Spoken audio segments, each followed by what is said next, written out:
എന്നോടാണ് കളി. നീ എന്താ ഭാസ്കര തെയ്യം കളിക്കുക? രാവിലെ തന്നെ ഇഞ്ചപ്പറ്റും കോണവന്മാരായിട്ട് ഇറങ്ങിയിരിക്കുക. നീ വീട്ടിൽ പോ ഭാസ്കര. പട ഇന്ന് കട പൊളിക്കും. അപ്പോ പണിക്കര് പറഞ്ഞ പോലെ ഒടുക്ക അരകും പിടിയൊത്തൊരു പെണ്ണെ തന്നെ കണ്ടു കിട്ടി. അല്ലേ മാഷേ? അലകും പിടിയും മാത്രം പോരല്ലോ, ജാതകം കൂടി ഒക്കണ്ടേ? അതൊക്കെ ഒക്കും. അല്ലേ വൈദ്യരെ? പിന്നല്ലാണ്ട് ഒറ്റ നോട്ടത്തിൽ സദാനന്ദ മാഷിന് പെണ്ണിനെ ഇഷ്ടപ്പെട്ട അത് മാഷ്കുള്ളത് തന്നെയാ. ഭാസ്കര, തനിക്ക് ചായ വേണോടോ? അവനിന് ചായ കുടിക്കണെങ്കിലേ അടുത്ത തെയ്യം കെട്ടിനുള്ള ദിവസം വന്നം അല്ലടാ. അതവിടെ ചാരി വെച്ചേക്കടാ ഗോപാല. ആ ചായ എനിക്ക് പറഞ്ഞേക്ക്, ഒന്നില്ലെങ്കിൽ ഞാൻ നിന്റെ ക്ലാസ്മേറ്റ് അല്ലേ. ഗോപാല നീ അറിഞ്ഞോ, അങ്ങനെ സദാനന്ദ മാഷ് കാത്തിരുന്ന പെണ്ണിനെ കണ്ടു കിട്ടി. നേരാ? അങ്ങനെ നിന്റെ മാവും പൂത്തല്ലേ? പൂത്തോന്നറിയില്ല, പക്ഷെ ഒന്നുറപ്പാ, ഞാൻ ഇത്രയും നാൾ അന്വേഷിച്ചിരുന്ന ആള് ഇത് തന്നെയാ. ഏതായാലും പെണ്ണായല്ല, ഡ്രസ് റെഡിമെയ്ഡ് ആക്കരുതെന്ന് നിന്നോട് ഞാൻ പണ്ടേ പറഞ്ഞിട്ടുള്ളതാ. നിനക്കുള്ള ഡ്രസ് ഞാൻ തന്നെ തയ്ക്കും. അല്ല, പെണ്ണിന്റെ പേരെന്താ? സുമംഗല. അപ്പൊ കെട്ടിച്ച പെണ്ണാണ്? കെട്ടിച്ച പെണ്ണോ? ചങ്കി കുത്തണ വർത്താനം പറയലടോ. അല്ല, സുമംഗല എന്ന് വെച്ചാൽ കല്യാണം കഴിച്ചവൾ എന്നാണല്ലോ അർത്ഥം. എടാ, അത് സുമംഗലി. അതിന് അങ്ങനെ ഒരു അർത്ഥമുണ്ടോ? ഈശ്വര, കെട്ടിച്ചതാവരുതേ, ആരുടെങ്കിലും പെങ്ങള് മാത്രായിരിക്കണേ. ഇനി കെട്ടിച്ച പെണ്ണായിക്കോട്ടെ, വിധവയായ പോരെ, കുഴപ്പമില്ലല്ലോ. ഇവനെന്താ ഇങ്ങനെ? കുഴപ്പയോ? മാഷ് ബേജാറാവാണ്ടിരി. ഈ അണ്ടകടാഹത്തിലുള്ള സകലമാന ജീവികളുടെയും നിക്കാഹിൻ തെറ്റായും പടച്ചോന്റെ കണക്ക് പുസ്തകത്തിൽ എഴുതി വെച്ചിട്ടുണ്ട്. അതനുസരിച്ചെല്ലാം നടക്കും. ഓരോരുത്തരുടെയും നിക്കാഹ് പടച്ചോൻ കൈവെള്ളയെ തന്നെ വരച്ചു വെച്ചിട്ടുണ്ട്. നമ്മുടെ രേഖ കണ്ട? വേണ്ട, രേഖയുടെ കാര്യം പറഞ്ഞ നമ്മമ്മി തെറ്റും. ഇക്കാര്യത്തിൽ ഞാൻ നിരീശ്വരവാദിയാ. കണ്ട, മംഗല്യരേഖ 3 കെടുക്കുക, എന്നിട്ട് എന്തേ ഒന്നുപോലും നടക്കാതിരുന്നത്? എടാ, 3 ഇപ്പൊ മുറ്റിയായില്ലേ, മുടിഞ്ഞു പോകും. പോടാ, എത്ര എണ്ണത്തിന് ഫ്രീ ആയി ചുരിദാർ തയ്ച്ചു കൊടുത്തതാ. തുണിയുടെ കാശും പണിക്കൂലും പോയെന്നല്ലാതെ ഒരെണ്ണം വീണ. കൈരേഖ കുറ്റം പറയണ്ട ഗോപാല, അത് ശാസ്ത്രാണ്. നീ ശാസ്ത്രത്തിൽ വിശ്വസിക്കുന്നുണ്ടോ? ഈ ശാസ്ത്രജ്ഞന്മാരുടെ ശാസ്ത്രോ അതോ പക്ഷിശാസ്ത്രോ? ശാസ്ത്രജ്ഞന്മാരുടെ ശാസ്ത്രം. അത് പിന്നെ തെളിയിക്കപ്പെട്ടിട്ടുള്ള ശാസ്ത്രശാഖയാണല്ലോ.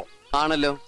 അപ്പൊ അവര് എവിടെന്നെങ്കിലും ഒരു എല്ലുമുട്ടി കുഴിച്ചെടുത്ത് അത് ഇന്ന ആളുടേതാണ്, അയാൾ ഇത്ര കാലം ജീവിച്ചിരുന്നു, ഇന്നെ ജോലി ചെയ്തിരുന്നു എന്നൊക്കെ പറഞ്ഞാൽ നീ വിശ്വസിക്കുന്നുണ്ടോ? തീർച്ചയായും. അതിന് ഫാസിൽ ശാസ്ത്രശാഖ എന്ന് പറയപ്പെടും. ഫാസിലല്ല, ഫോസിൽ.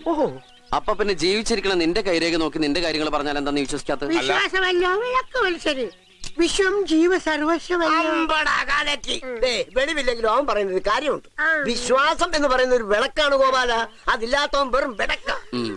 പിന്നെ അറിവാഷിന്റെ മോടെ നിക്കാഹിന് നമ്മുടെ ജമീലാന്റെ പാട്ട് വേണോന്ന് പറഞ്ഞിട്ടുണ്ട്. നമുക്ക് നടിച്ചു പൊടിക്കണം കേട്ടോ. പിന്നെ തരിവളക്കയ്യാലെന്നെ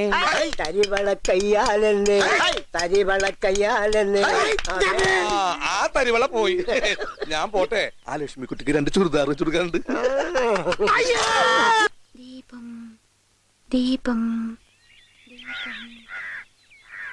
എന്നിട്ട് ഹെഡ് മാസ്റ്റർ എന്ത് പറഞ്ഞു? ഇങ്ങനെ പോയാൽ അങ്ങർക്ക് മുകളിലേക്ക് അറിയിക്കേണ്ടി വരുമെന്ന്.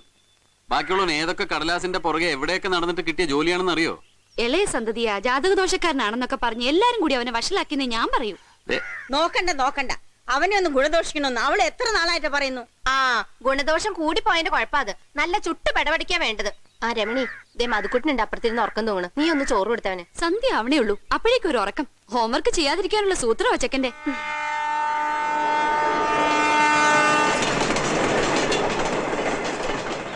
കുഞ്ഞമ്മാ വരുന്നുണ്ട്. ഇങ്ങോട്ട് വരട്ടെ. അങ്ങനെ വിട്ടാ പറ്റില്ലല്ലോ. ഏട്ടനും അമ്മാവനോട് എന്താണോ പ്രശ്നം? നീ ചോദിക്കാനും പറയാനൊന്നും പോകണ്ട. അതൊക്കെ ഞാൻ വേണ്ടതുപോലെ ചെയ്തോളാം. ഇന്ന് 2 അറിഞ്ഞിട്ട് തന്നെ കാര്യം. ഇതെന്താ എല്ലാവരും കവടി നിരത്തി പോലെ ഇരിക്കണേ? എന്താ പ്രശ്നം? പ്രശ്നം നീ തന്നെ. ഞാനോ? അതെടാ, നീ ഇവിടുന്ന് രാവിലെ. അതെ, സ്കൂളിൽ പോവാന്ന് പറഞ്ഞ് കാലത്ത് പോയിട്ട് നീ ഇതുവരെ എവിടെയായിരുന്നു? ഓഹോ, അതാണോ? അമ്മാവാ, പഠിപ്പിക്കുന്ന ആളുടെ സമയം ശരിയായാലേ പഠിക്കുന്ന കുട്ടികളുടെ സമയം ശരിയാവൂ. ഗുരു സമയേവ ശിഷ്യസാബി സമയഹ എന്നല്ലേ അമ്മാവാ? കാലത്തെ കാക്ക കരഞ്ഞപ്പോഴേ ഞാൻ ചേച്ചിയോട് പറഞ്ഞില്ലേ എന്താ കുഴപ്പമുണ്ടെന്ന്? അത് ശരിയായി. മധ്യാഹ്നം വരെ മാനഹാനി, ബന്ധുക്കൾ തമ്മിലുള്ള ശത്രുത. ഇതൊക്കെ അനുഭവിച്ചത് നീയല്ലോ, ബാക്കിയുള്ളവനല്ലേ? അനുഭവിക്കും. അതിന്റെ ദോഷം മാറ്റാൻ, പരിഹാരം കാണാൻ പണിക്കർ അന്വേഷിച്ചു പോയതാ ഞാൻ. എന്നിട്ട് പണിക്കർ എന്ത് പറഞ്ഞു? ലഗ്നത്തിൽ ചന്ദ്രൻ നീചഭംഗമില്ലാതെ നിൽക്കുന്നുണ്ട്. ചന്ദ്രൻ ഭാഗ്യാധിപനാണല്ലോ, എനിക്കറിയില്ല. പക്ഷെ ലഗ്നാധിപൻ അഷ്ടമത്തിൽ നാശാധിപനായ ബുധനുമായി ചേർന്ന് നിൽക്കുകയാണ്. അതോടെ നിൽക്കട്ടെ. കർമാധിപനായ രവി കർമാധിപന്റെ രവി ശത്രുക്ഷേത്രത്തില. ഭാഗ്യത്തിന് വ്യാഴം ഉച്ചനായി നിന്ന് ലഗ്നത്തെ വീക്ഷിക്കുന്നുണ്ട്. 4-ാം ഭാവാധിപതി 12-ൽ ഉച്ചൻ. ലഗ്നാധിപൻ കുജന്റെ 8-ലെ സ്ഥിതി എന്താണെന്ന് അറിയോ അമ്മാവന്? എന്താ? നിക്ക അമ്മാവനോട് ഇരിക്കുക. ദശാനാഥനായ ശുക്രന്റെ 6-ലെ സ്ഥിതി എന്താണെന്ന് അറിയോ? അറിയാത്ത വെള്ളക്ക് ചൊറിയുമ്പോഴേ അറിയൂ. എന്തായാലും പ്രതിവിധികളൊക്കെ കുറിച്ച് തന്നിട്ടുണ്ട്, അതൊക്കെ അങ്ങോട്ട് ചെയ്യണം. ഇതൊക്കെയാണെങ്കിലും സന്തോഷിക്കാൻ ഒരു വകോടി ഉണ്ടായിട്ടുണ്ട്. എന്താ? അതൊക്കെ പറയാം. ആദ്യം ഒന്ന് കുളിക്കട്ടെ, സന്ധ്യാപൂജക്കുള്ള സമയായി. അച്ചു പൂജാമുറി റെഡിയാക്കി. ഇപ്പൊ റെഡിയാക്കാം.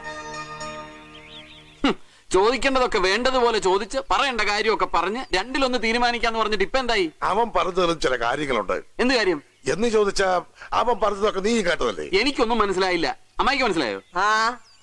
അല്ലെങ്കിലും സായിപ്പിനെ കാണുമ്പോ കാവാത്ത മാർക്കെന്ന് പറഞ്ഞ പോലെയാ. അവനെ കാണുമ്പോ അമ്മാവന്റെ നാവിറങ്ങിപ്പോ. എടീ, അതുകൊണ്ടല്ല, ഒന്നിനും എടുത്തുചാട്ടം നല്ലതല്ല. അവനാകെ ഗ്രഹത്തിൽ എത്തിയാ വന്ന് കയറിയത്. അപ്പൊ നമ്മളും കൂടെ ചാടി കയറിയാൽ എങ്ങനെയാ? അല്ല, ഇതിനിടയ്ക്ക് അവൻ എന്തോ സന്തോഷിക്കാനുണ്ടെന്ന് പറഞ്ഞല്ലോ. ഒരു മാസത്തേക്ക് വീട്ടിൽ നിന്ന് പുറത്തിറങ്ങാതെ പ്രതിവിധിക്ക് പൂജ ചെയ്തോളാൻ പറഞ്ഞിട്ടുണ്ടാവുക പണിക്കര്. അമ്മാവാ, ഇവനെ ഇങ്ങനെ തന്നെ വിട്ടാലേ അമ്മാവന് ഇനി ഒരുപാട് അനുഭവിക്കേണ്ടി വരും. ഭഗവാനെ, അധികം വിട്ട് അനുഭവിപ്പിക്കാതെ എന്നെ അങ്ങോട്ട് എടുത്തോളേ. ഒരു 101 തേങ്ങ ഞാൻ ഉടച്ചോളാം. നിങ്ങളെ എങ്ങോട്ട് കെട്ടിയെടുത്താ പിന്നെ തേങ്ങ ആര് പൊട്ടിക്കും? എന്നാ ഇവിടെ അങ്ങോട്ട് എടുത്തോളേ, തേങ്ങ ഞാൻ ഉടച്ചേക്കാം.